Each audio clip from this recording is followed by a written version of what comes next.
So you must go to the graveyard because Smitty Warburg Jaeger Man Jensen is there. Musgrave. You must go to the grave. You must grave.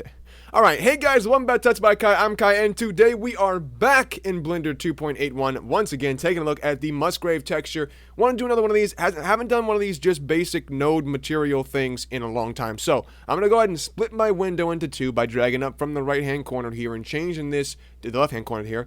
And changing this to the shader editor. Now, I'm going to get rid of that because we don't need it. I have a sphere here with just a subdivision surface modifier on it, just right there. And I bumped that up to 2. And what I want to do is I want to make sure that we have everything nice and set up here. So I'm going to just go ahead and grab an area lamp. And I want to do this on camera just so you guys can see. Not going to really go through this real quick. Just making up a nice little lighting for us here. So I'm going to go ahead and just do something like that for now. And we're going to go ahead and turn off my overlays. All right. With this sphere, I want to hit this little circle and change this to the material that we already have. And I want to go ahead and hit Shift A and search for a Musgrave texture right there and plop that in right there. Now, you can see this looks a little different than 2.8 or 2 point something else, you know.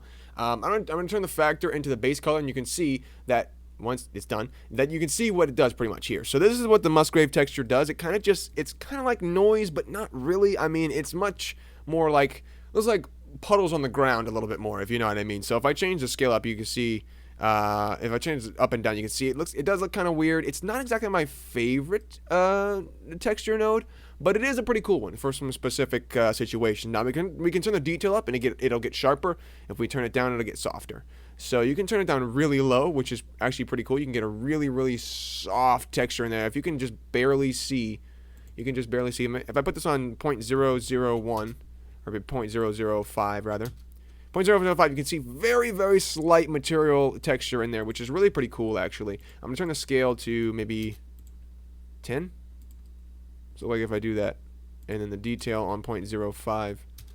Yeah, alright, so that looks pretty cool. I like the way that looks a lot. If I turn the specular off, you can see specular up and the roughness down a little bit. You can see we have a pretty cool kind of thing going on here. So you can use a Musgrave texture for a lot of things, but what I like to do is I like to combine it with other things here. So if I turn all, let me turn all this stuff down except for, just because we don't need to worry about either one of these two for anything we're doing right now. These two don't come in handy unless you're like doing some like extremely other different things with it. So for today's basic tutorial, we're just going to be looking at it in a base color, and then we're going to look at this in a color ramp. So, nope, color ramp.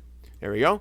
And we're going to put this in between the Musgrave and the principal BSDF, and we can change these values here. So if I put this detail back up to like 1, or just let's put it all the way up. Let's put the detail all the way up, and we'll put the scale, we'll turn the dimension, all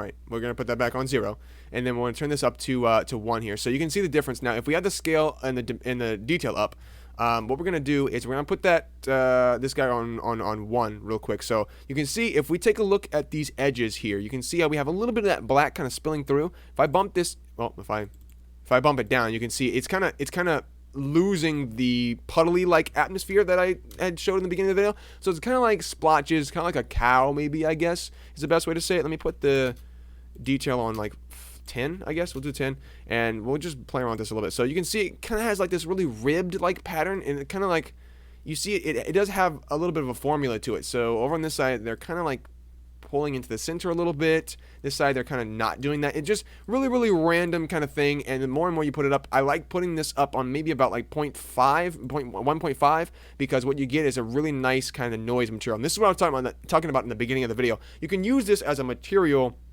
You can use this texture node as a replacement for noise if you really needed to, which, I mean, you don't really need to. Noise looks pretty good by itself. I like noise, but it doesn't exactly look the same. So let me just go ahead and real quick put these values up just a wee bit. You can see it's much lighter. So that's the initial thing you're going to notice. If we use noise instead of Musgrave, we can put these back and forth. You can see it's much lighter, and it has a lot less detail to it. So like, this is the same exact settings, 10 and 16, 0 distortion. You can see how this is much more harsh, much more sharp and crisp and clear. So this would be great for like concrete or things like that. Of course, this is too dark. So let's go ahead and change this black color to like a grayer color, something like that, maybe a darker gray, and then we'll change the white color to an actual gray. like that. So now we have a nice little, maybe concrete, maybe texture-y type of thing here. So I think this looks really good, and I just really like the way that it looks. If we turn up the dimension a little bit, you can see that what this is going to do is kind of going to blur it a little bit. So this is kind of like how you would recreate a noise effect. So it's kind of getting rid of everything that's smaller. It's leaving the bigger chunks. You can see in here, it's getting rid of all this little tiny small detail around here. If I just turn that up, you see it kind of gets rid of all that, and it kind of leaves the thicker pieces, which is obviously this area over here. So that's just some really cool things you can do with it. I really like to mix things together. So if I take the noise here that we used and plug the factor into the scale, it's compiling down here. There we go. You can see how we can get some really cool looking like marbly like effects. So let me go ahead and just real quick rotate around here. So you can see we got this really nice area right here. This is really nice right here. If I turn the scale and stuff down and up and stuff, you can see we can get really cool effects with this type of mixture here. And it's just really cool. I like it a lot. And I want to go ahead and turn these colors back so you see a little bit more of a, there we go, contrast. There we go. So that looks really cool. But yeah, just get really creative with it. Musgrave is a great one to just mix in with some stuff. You can turn this from FBM to multifractal, and these will yield a little bit of a different effect, especially depending on what you're using it for. Like I said, you just saw, if I leave it right here, most of the stuff is down here in this bottom right hand corner, but if I put it back on FBM, it's going to be up here. So you can see it kind of like inverted it a little bit in a way. And then the rigid multifractal is like the same type of things. It'll just switch up what this looks like, give you a little bit more randomization, which is pretty cool. And then of course you can always change these values just a little bit. You see that changing in the gray there a little bit, in the offset as well. And now the gain, you can see how we have new controls now as well. So rigid multifractal is a pretty cool one to get like really nice like painterly type of effects. You can see we have these really beautiful scratches in here, and all this really nice stuff. But yeah, you can go as crazy as you like, go as least crazy as you like.